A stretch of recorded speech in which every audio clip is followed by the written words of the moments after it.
Episode 3 Attack on Titan The Final Season telah rilis dengan mengambil judul Gerbang Harapan. Seperti yang telah saya jelaskan di pembahasan episode 2 kemarin, bahwa di episode 3 ini akan banyak mengambil kisah masa lalu dari sudut pandang Rainer Braun. Jika kalian belum menonton recap dan pembahasan episode 1 dan 2, link sudah saya taruh di deskripsi. Sebelum memasuki recap, jangan lupa sempatkan waktu 5 detik untuk like dan subscribe. Jika sudah, saya ucapkan terima kasih dan recap saya mulai. Di awal episode dibuka dengan sosok Rainer kecil yang berbaring ditemani oleh ibunya. Rainer kecil diceritakan mengapa dirinya tak memiliki ayah seperti anak-anak yang lain. Rainer kecil hanya bisa berkaca-kaca saat mengetahui tentang kebenaran yang ternyata ayah kandungnya adalah orang Marley. Yang mana peraturan di saat itu melarang hubungan suami istri antara ras Marley dengan ras Eldia.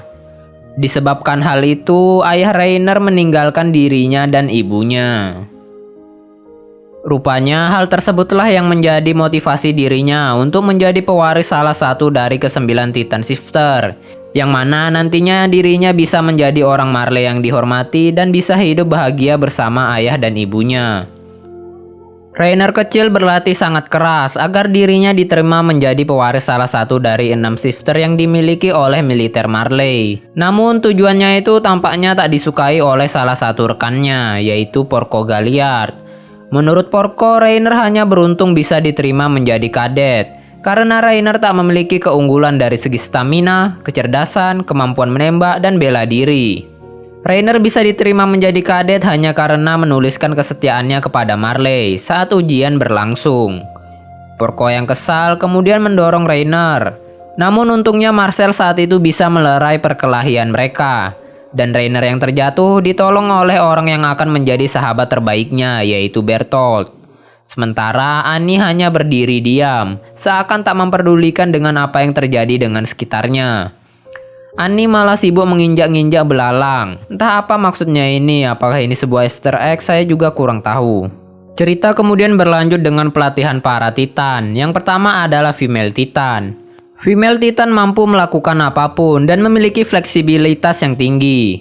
Di balik daya tahannya serta pergerakannya yang lincah, kemampuan bela diri serta kemampuan pengerasan Female Titan memiliki daya hancur yang tinggi. Female Titan juga memiliki kemampuan spesial, yaitu mampu memanggil Titan murni, dan Annie Leonhardt adalah pewarisnya. Yang kedua adalah Armor Titan. Armor Titan memiliki kemampuan spesial berupa tubuh yang sekeras baja. Dengan tubuh yang keras, Armor Titan mampu menembus berbagai gerbang atau pintu apapun. Dan pewarisnya adalah Rainer Braun yang merupakan anak yang paling gigih.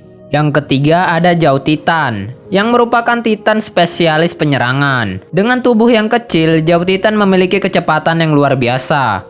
Dengan rahang serta cakar kuatnya, benda apapun bisa dihancurkannya dengan mudah. Dan yang mewarisinya adalah Marcel Galliard. Yang keempat ada Beast Titan. Di balik badannya yang berbulu dan lebih besar dari Titan lainnya, Beast Titan ternyata memiliki kemampuan melempar yang menakjubkan. Selain itu, di dalam tubuh pemiliknya memiliki sebuah misteri yang belum terungkap. Dan yang menjadi pewarisnya adalah Zack Yeager. Yang kelima ada Cart Titan atau Titan pengangkut. Dengan daya tahannya yang hebat, Cart Titan sangat cocok dijadikan untuk misi jangka panjang. Cart Titan juga bisa dilengkapi dengan senjata, sehingga jangkauan operasi akan jauh lebih luas. Pitchfinger sebagai anak terpintar lah yang akan menjadi pewarisnya. Yang terakhir ada Colossal Titan, yaitu sang dewa penghancur. Pewarisnya adalah Bertolt Hofer. Dari ke-6 prajurit baru ini, mereka merupakan prajurit terbaik daripada para pendahulunya dulu.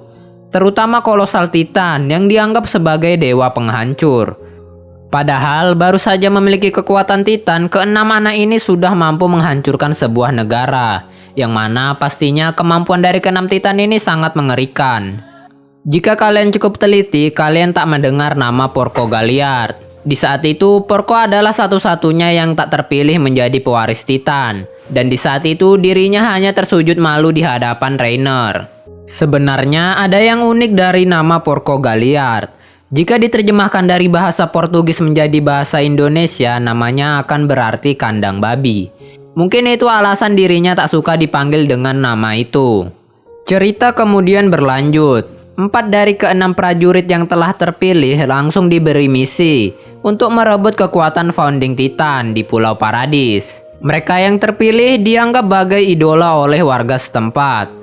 Namun, tampaknya Annie masih sama dengan kepribadiannya yang bodoh amat. Dan tentu saja di saat itu Ibu Rainer adalah orang yang paling bangga atas pencapaian anaknya. Di saat yang bersamaan, Rainer melihat seorang pria yang tak lain itu adalah ayah kandungnya sendiri. Namun, di saat memamerkan pencapaiannya itu, ternyata Rainer ditolak mentah-mentah oleh ayah kandungnya. Bahkan dari penolakannya itu masih membekas hingga Rainer bersama rombongan telah menaiki kapal. Singkat cerita, di malam harinya mereka telah sampai di Pulau Paradis.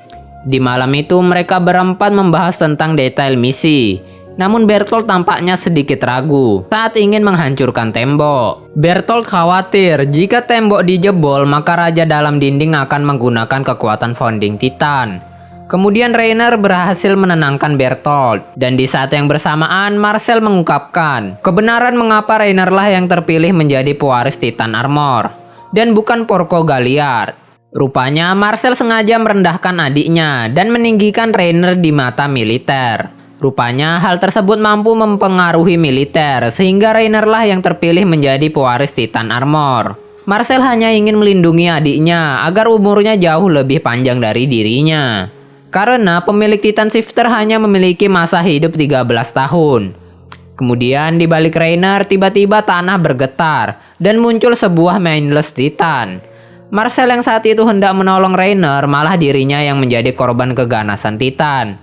Dan Marcel di saat itu dipastikan telah tewas. Mereka yang ketakutan hanya bisa berlarian dan yang paling laju larinya pastinya adalah Rainer.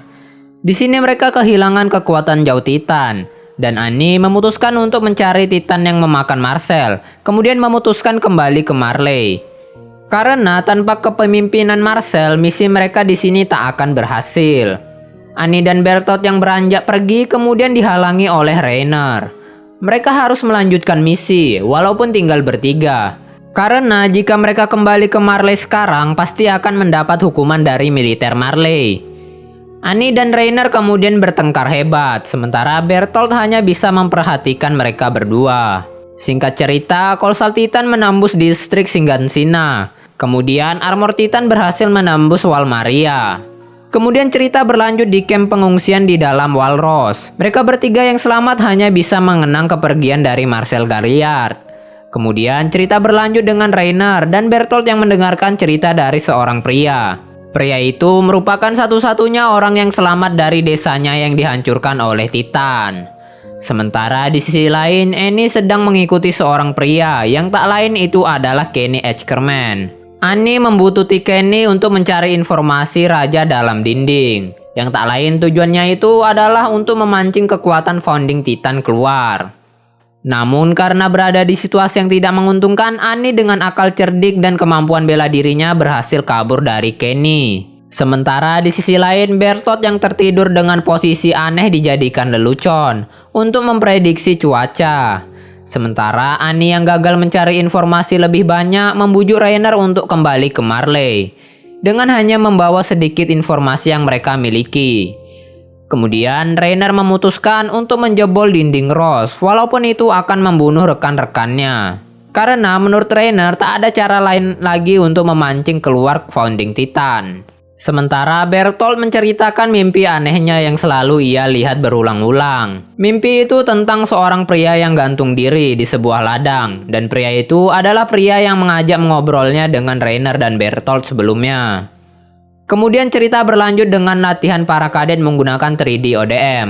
Eren yang tepat terjatuh di hadapan Rainer kemudian menanyakan bagaimana agar dirinya bisa menjadi seperti Rainer atau Mikasa. Rainer kemudian menjawab, "Lakukanlah apa yang kau bisa.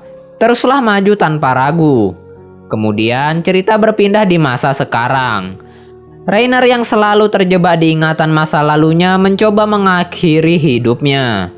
Mengingat telah banyak dosa-dosa yang telah ia lakukan di Pulau Paradis. Namun untungnya Rainer membatalkan rencananya itu. Karena Rainer mendengar suara Falco dari luar ruangan. Rupanya Rainer harus tetap bertahan demi keempat anak-anak yang mengagumi dirinya. Selanjutnya cerita akan fokus dengan Falco. Falco yang sedang berjalan di sekitar rumah sakit, kemudian dirinya dipanggil oleh seorang prajurit Eldia yang telah ia temui sebelumnya. Pria yang ditemuinya itu tak lain adalah Eren yang sedang menyamar. Kemudian mereka mengobrol dan tampaknya mereka kini telah menjadi teman yang cukup akrab. Dan episode 2 pun berakhir. Baiklah, sekian saja dari saya. Jangan lupa untuk like dan subscribe. Saya akhiri, sampai jumpa di konten selanjutnya. Terima kasih.